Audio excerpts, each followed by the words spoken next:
So when people send me their dreams, or when I always work with dreams in therapy, because the dream will be that second opinion to help us to see in what sense someone is out of balance. And when we find that balance, you see, if you take for instance the Catholic Church, and the whole practice of celibacy Right. is based on the exclusion of the feminine. You see, the Catholic priest was not permitted to touch the woman. There is no union. No.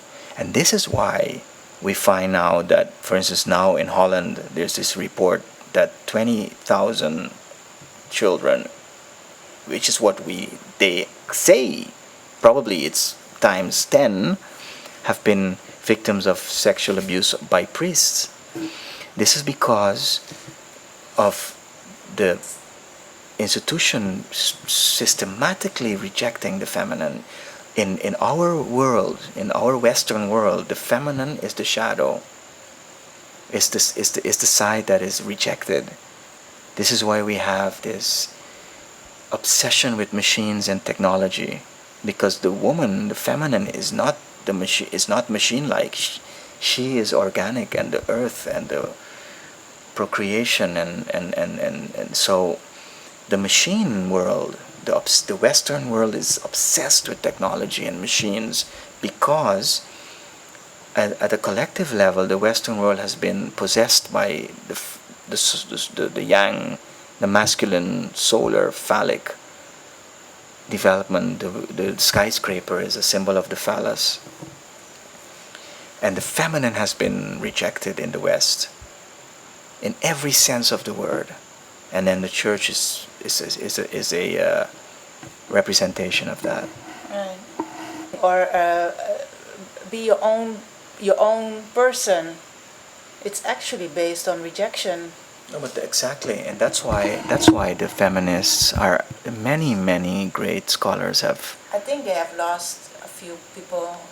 In the meanwhile, Right. yes, and there's this we were visited by a tremendous professor a few months ago at the university, a Dutch professor, a woman. I cannot remember her name now, and professor in this field of women's studies, and she was making jokes how she could not survive this feminist circle she was in at the university because of what you just said. And yes, the feminism is actually a wonderful example of how we can be hijacked to one side at the cost of the other. And the idea would be then to find a merger between the opposites and at the individual level. So yes, you will find in groups, almost every group you will find now is either a side that goes too much to the left or to the right. For instance, you will find people that have gone too far into the yin side, where you find people that want to like live completely isolated in little places and self-sufficient and cook their own food and grow their own food and everything, which is a good thing. But too much of that becomes a yin possession, as we call it. You're rejecting like the rest of Yes, society. you're rejecting masculinity. You're rejecting machines and technology, which is good, but in union with the feminine. You see, not a technology that is completely against the feminine or the earth. But so you would find yin groups and yang groups. You will not find a lot of groups that are in balance. The point is that at the individual level, you see, the individual level, how do we contain these opposites and graduate to the next stage, which is what in macrocosmic terms is now the issue. We are at the end of a big cycle. We're not only finishing a stage, we're finishing a cycle. And as I said in the podcast on entering a new world, the graduation from this stage will mean the graduation from a whole cycle. And for this to happen, every individual needs to contain their opposites. At the beginning of these 2,000 years, we find this in the form of Jesus, someone that actually came to show us how to do it. And then the cross represents the accepting of both sides, which is very painful. Imagine an extremely macho having to accept softness and femininity. Or imagine the extremely yin side that wants to have nothing to do with the grid and technology and only wanting to live in the countryside, having to accept machines. So the cross, the bearing of that cross is the tension, bearing of this tension between the opposites. And this is a daily thing. Every day you need to come back to yourself. Today, for instance, something happened and I got a little angry. And the idea of containing these opposites is that you become angry, but you don't let the anger overtake you. But you control the anger by accepting some of the other side, which would be the side that can be too nice and too goofy. And then when you go into anger, you feel that tension, because what you want is to let go of the other side and just really get into that anger zone. And then the paradox is to contain these two sides. So I would call it like controlled anger or assertive insecurity. So people would go like, okay, so how do I deal with this? How do I deal with my fear? And this is a tricky thing, because if you go to the current medical model will help you shoot from one extreme to the other. If you're very depressed, the medical system will give you pills to cover that up. But the real thing is to say, okay, I'm depressed, but I'm also going to accept some of the opposite, which is secure. So you would get someone that would say, I'm afraid, but I'm still moving forward. Or I'm angry, but I'm also controlled. I'm not letting the anger totally overtake me. So it's a constant. And what I found is, if you find that tension, because you will see that there's always these two sides pulling at you. And if you really look at yourself, yes, the essence of this is self-observation.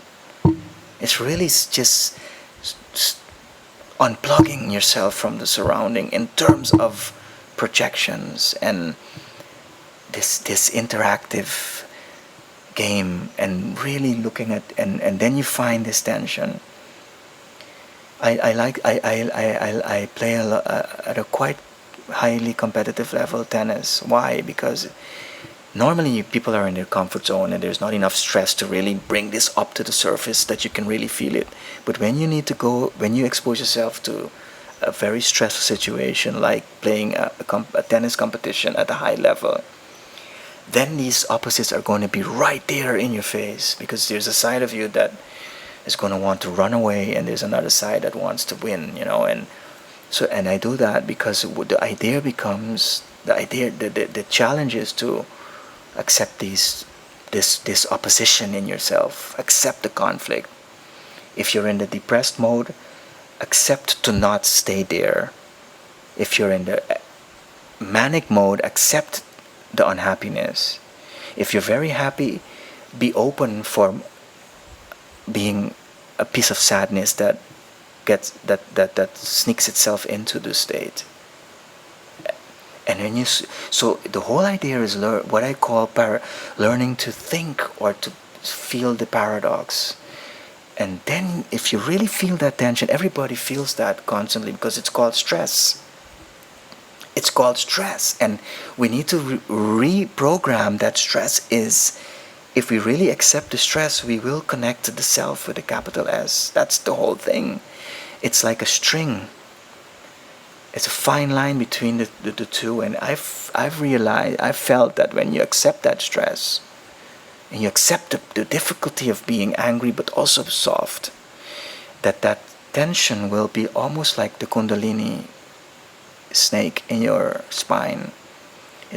If you tolerate that, you actually feel the energy rising in you, which is the frequency, and then you feel that you then enter that what I call this new world, which is this highest frequency that we operate on, and where we get this intense sense that everything is one with us. But so now we go to stress management sessions, or we go to the house doctor, and they actually help us to not accept the stress. And the stress is the opportunity, which is the union of the opposites, upper unity. And so yes, this is the way you you contain. It's containment. Most dreams show people that are not containing as having containers that are full of holes. And then you can do dream work, but then they go back and they go back into not containing. So yes, it's being containing is I am afraid, but I am also going to keep going. I'm going to step up to the plate no matter what. Yeah, and then you get a little bit in the zone of living in the now. Like there's a lot of work you have to do, you have to be there, you have to be, paying the bills, doing the food. It's actually then letting go of that, and maybe you have to make changes in your life, because you also have, of course, stress that's not the stress we are talking about here, but we're talking about the stress that is caused by the polarity you have with yourself, not with paying your mortgage. It's not about that. No, exactly, and this is the big misconception. Stress is not the surrounding. It is my interpretation of the surrounding. I am reacting to my interpretation of things. So this goes to everything, even the symptoms. If you change the definitions of the things, the definitions you give to things, you change the thing. There is no thing.